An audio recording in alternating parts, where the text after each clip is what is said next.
Reckless, Friend of the Devil is the second volume of Ed Brubaker and Sean Phillips' Reckless series. It's basically The Equalizer, but takes place in the 1985. Oh, 80s. I thought it was 70s. But anyways, it's a period piece sort of noir hard-boiled crime thriller series about Ethan Reckless. So this time he meets a beautiful librarian and he has a nice time with her. However, they discover her sister in a weird movie. So, since he is, a private detective and he wants to help out his current girlfriend, he decides to look into it. And this has the same sort of formula as the first book. So it starts off with like an action thing, and then we cut back to before, which is a great way to suck you into the story fast without having any boring moments. But then we slowly get some more interesting story facets. I really like this. It's like a story within a story, but at the beginning, Ethan is tracking down a man who abandoned his family. That was really interesting.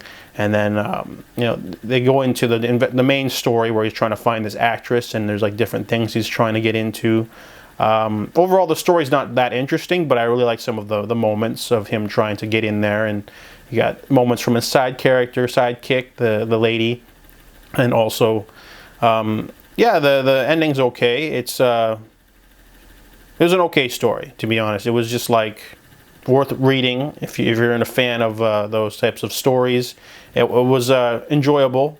It wasn't too amazing. I like the first one better, but I'll definitely continue reading the series. The next one is called Destroy All Monsters. It came out October 2021, so the library will have that soon, and I'll check that out, and I'll continue to read as well as he pumps them out because they're really enjoyable, even though this one was just okay. Reckless, Destroy All Monsters is the third book of the Reckless series by Ed Brubaker and Sean Phillips. This one sort of sets into the same formula as the first two. We start off with something like action-packed with Reckless in a very sticky situation, and then we flashback and find out the story. It's got a really simple formula, but I also really liked the swing and the tone because it's going for like a sort of serial where, he gets involved in like a case because he's like almost like a equalizer like fellow.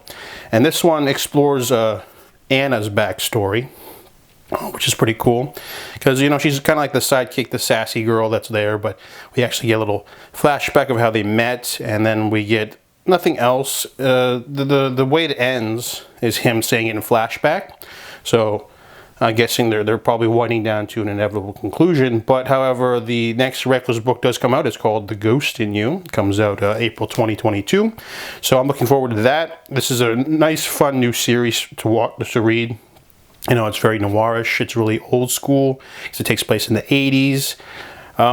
It's full of action, really great twists, enjoyable story. It's another great installment of the Reckless series, and I will continue reading.